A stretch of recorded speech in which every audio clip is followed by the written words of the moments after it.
नमस्कार, जय महाराष्ट्र या कार्यक्रमात तुम्हा सगळ्यांचं मनापासून स्वागत। मी प्रशांत सागवेकर। आज आपण या कार्यक्रमामध्ये जिजाऊ एक प्रेरणादायी प्रवास या विषयावरती चर्चा करणार आहोत आणि या विषयावर आपल्यासोबत बोलण्यासाठी किंवा आमचं आज जे मार्गदर्शन आहे ते मार्गदर्शन आपल्याला करण्यासाठी आज आपल्यासोबत आहेत ज्येष्ठ समाजसेवक निलेश सांबरे सर।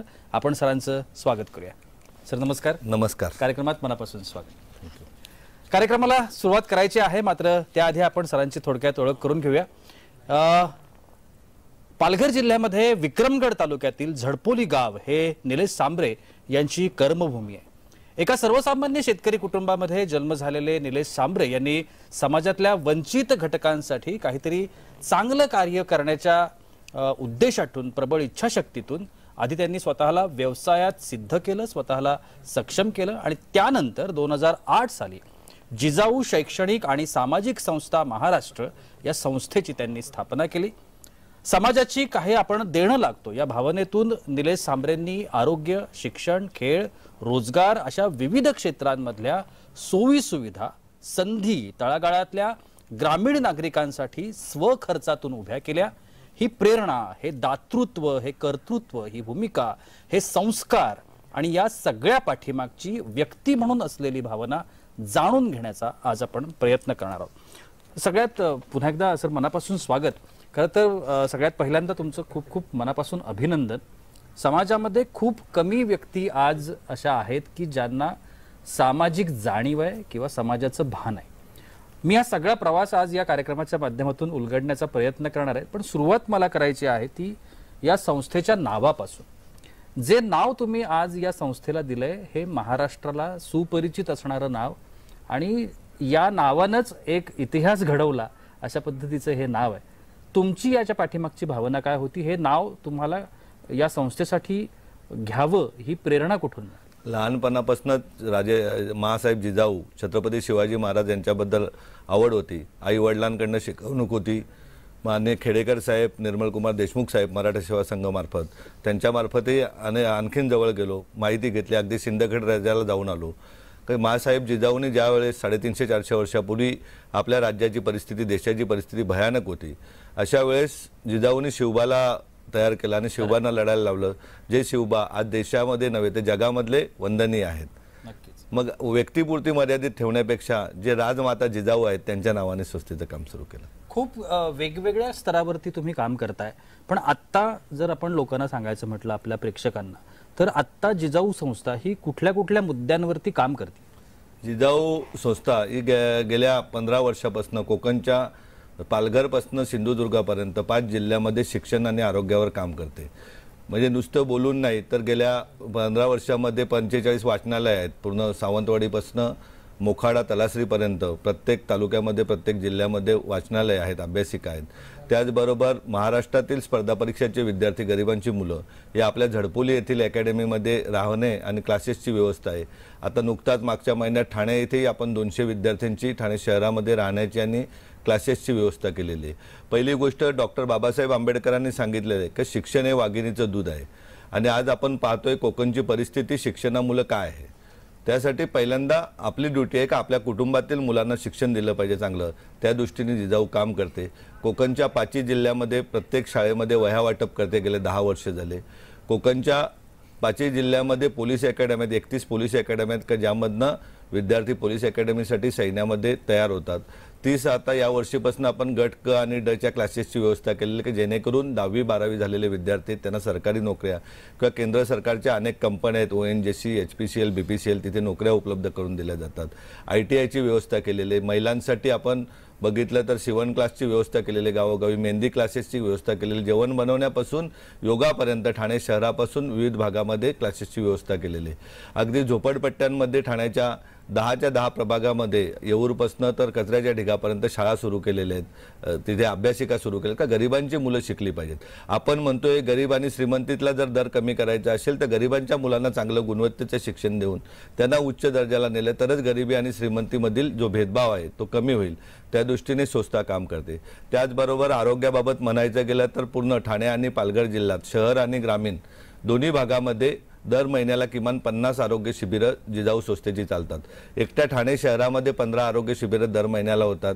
ग्रामीण भागातही प्रत्येक जिल्हा परिषद गटनिहाय आरोग्य शिबिरं होतात, जेणेकरून जो कुठलाही रुग्ण आहे, जो रुग्ण निघाला तो माझ्या कुटुंबातील रुग्ण आहे, माझे आई बाबा, माझे वडील, मी स्वतः किंवा माझा मुलगा मुलगी, अशा पद्धतीने प्रत्येक रुग्णाला आपल्या कुटुंबातील रुग्ण हे समजून त्याला पूर्ण बरं करण्याचं काम आपली संस्था करते. का अगदी डोळ्याच्या ऑपरेशनपासून, चष्म्यापासून त्या कॅन्सरपर्यंतची कुठलीही शस्त्रक्रिया असली तरी त्याला बरं केलं जातं. आपल्या संस्थेचं एक 130 खाटाचं रुग्णालय आहे.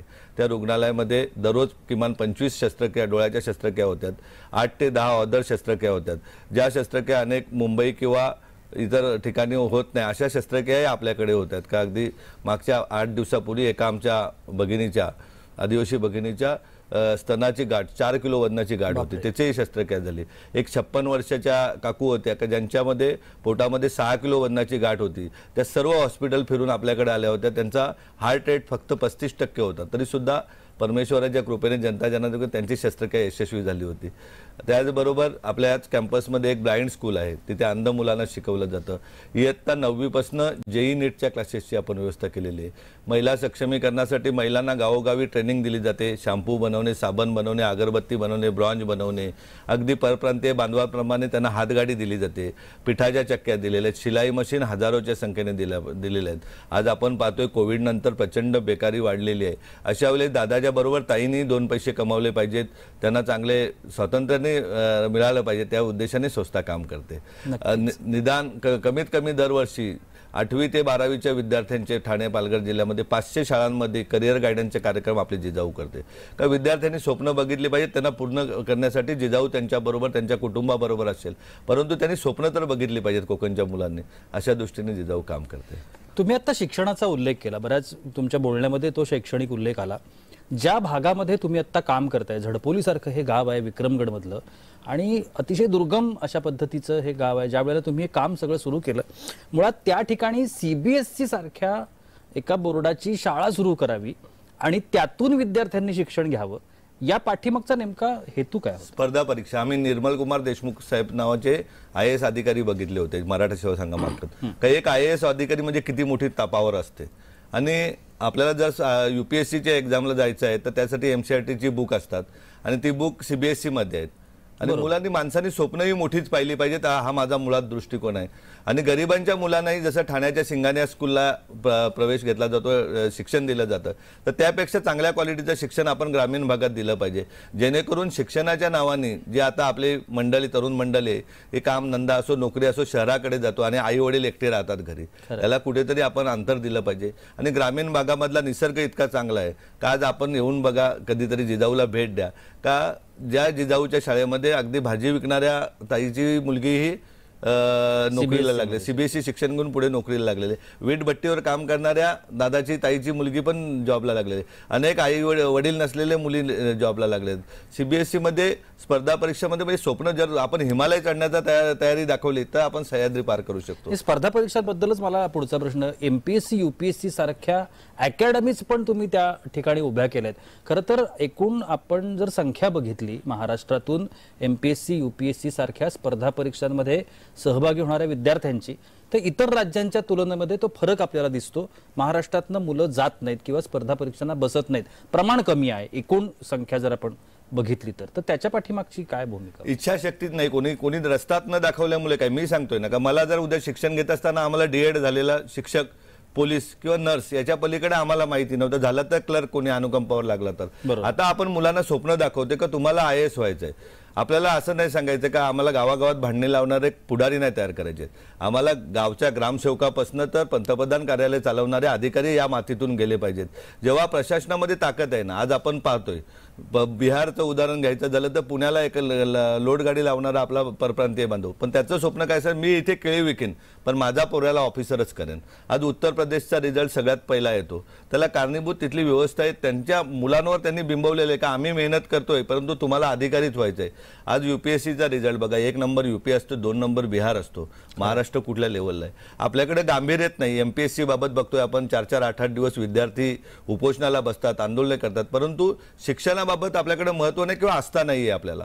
तर आपली जिजाऊ शिक्षणाबाबत आस्था देते. जिजाऊचं स्वप्न आहे मागच्या प्रशासनाला बोलण्यापेक्षा आपलं प्रशासन तयार करूया. क्या बात. आज हजारोच्या संख्येने विद्यार्थी आपले नोकरी लागलेत. अगदी उदाहरण घ्यायचं झालं तर आई वडील नसलेला मुलगा, स्वप्नील माने नावाचा मुलगा जिजाऊला भेटतो, जो इंजिनियर झालेला होता, तो UPSC होऊन आज IPS ऑफिसर म्हणून पश्चिम बंगालला नोकरीला आहे. सांगलीच्या नूतन पाटील नावाची मुलगी कोविड काळामध्ये आपल्याकडे येते, डेप्युटी कलेक्टर म्हणून लागते.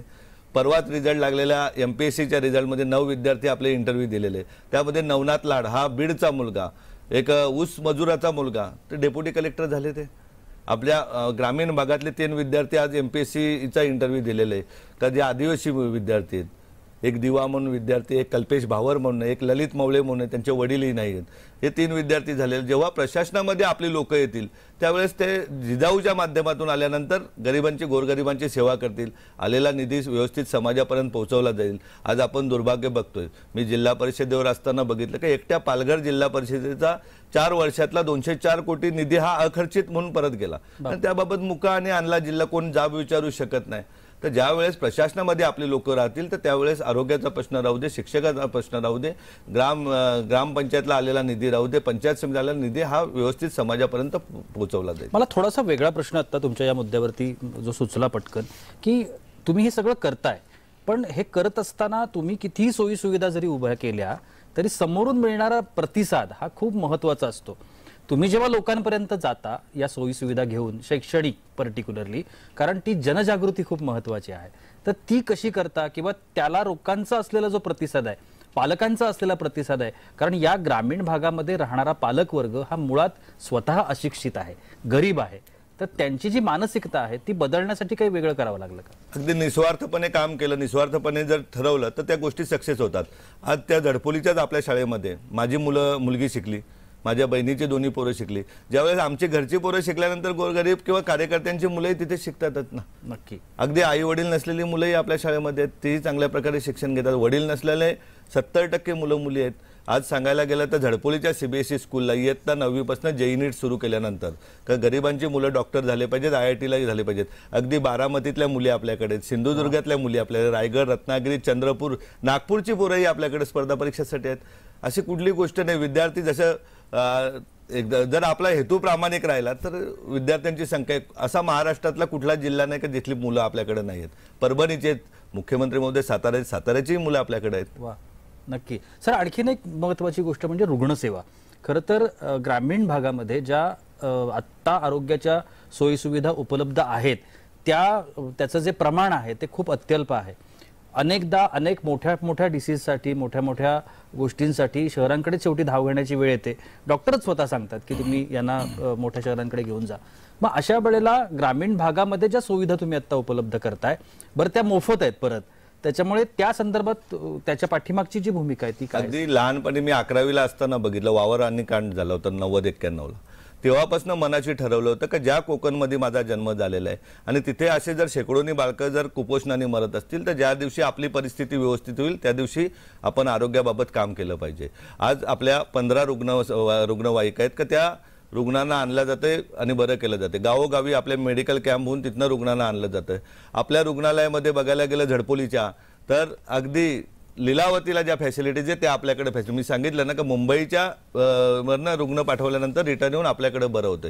आजही आमच्या पालघर जिल्ह्यामध्ये, ठाणे जिल्ह्यामध्ये बघितलं तर दररोज कुपोषणाचा रेट 3 मुलं ही पालघरमध्ये मरण पावतात. दर 15 दिवसांनी शहापूरच्या रुग्णालयामध्ये किंवा पालघरच्या एखाद्या रुग्णालयामध्ये गाडीत नेताना रुग्णवाहिकेमध्ये आमची भगिनी डिलिव्हरी होते किंवा पोटातल्या बाळासहित मरण पावते.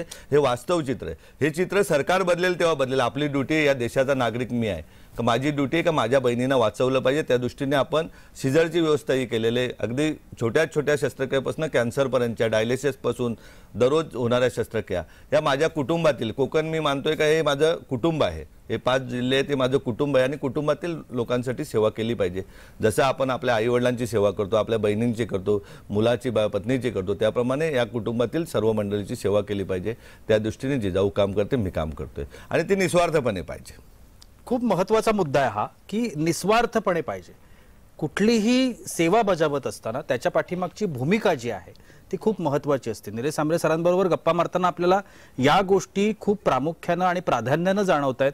ती त्याच्या पाठीमागची भूमिका, मग त्यांचं शिक्षणामधलं कार्य असेल, त्यांचं रुग्णसेवेमधलं कार्य असेल, विद्यार्थ्यांच्या संदर्भातलं कार्य असेल, रोजगाराच्या संदर्भातलं कार्य असेल, आणि हे सगळं कार्य जाणून घेत असताना आपल्याला भूमिका अधोरेखित करत जातात. खरं तर कार्यक्रमात वेळ होते एका छोट्याशा विश्रांतीची. अजूनही खूप सारी माहिती आहे जी सरांकडून आपल्याला जाणून घ्यायची आहे, पण कुठे जाऊ नका, पाहत रहा जय महाराष्ट्र कॉलिंग.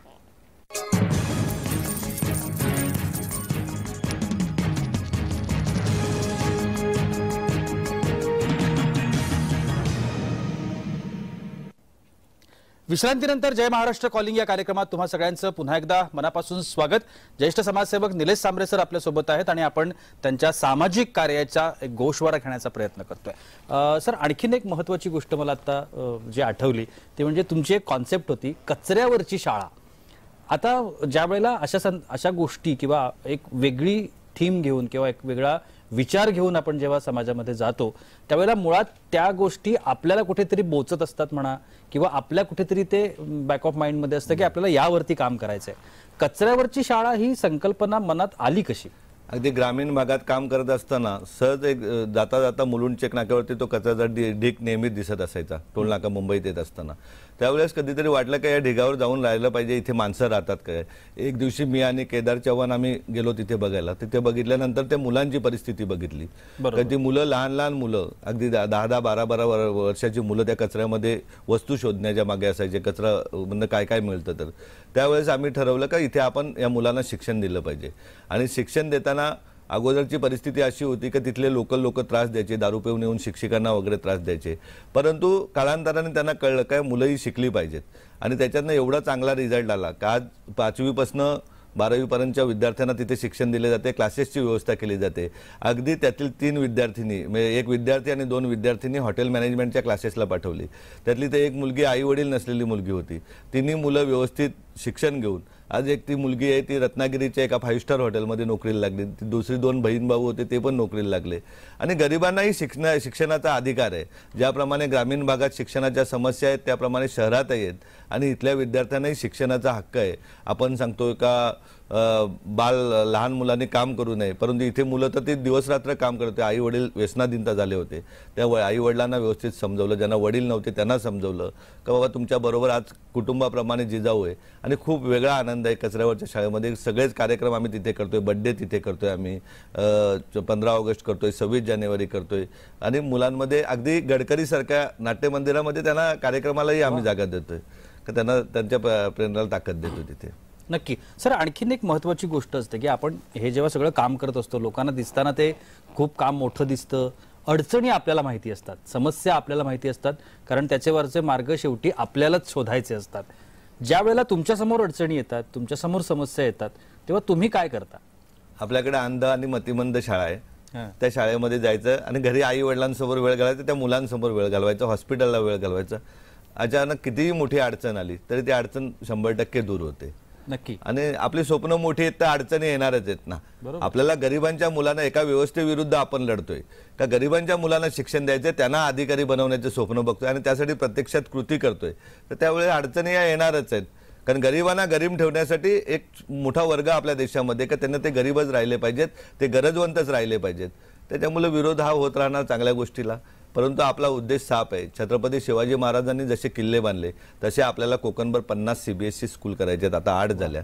आणखीन 42 शाळा आपल्याला करायच्या आहेत. आणि त्या शाळेमध्ये लायब्ररी असतील, पोलीस अकॅडमी असतील, डॉक्टर बसेल, अशी सर्व व्यवस्था आपल्याला करावायची. नक्कीच. सर, जसं जसं आपण काम करायला लागतो तसे तसे खूप अनुभवाचे गाठोडं तयार होत जातं आणि त्याच्यात अनेक हृदयस्पर्शी अनुभव सुद्धा असू शकतात.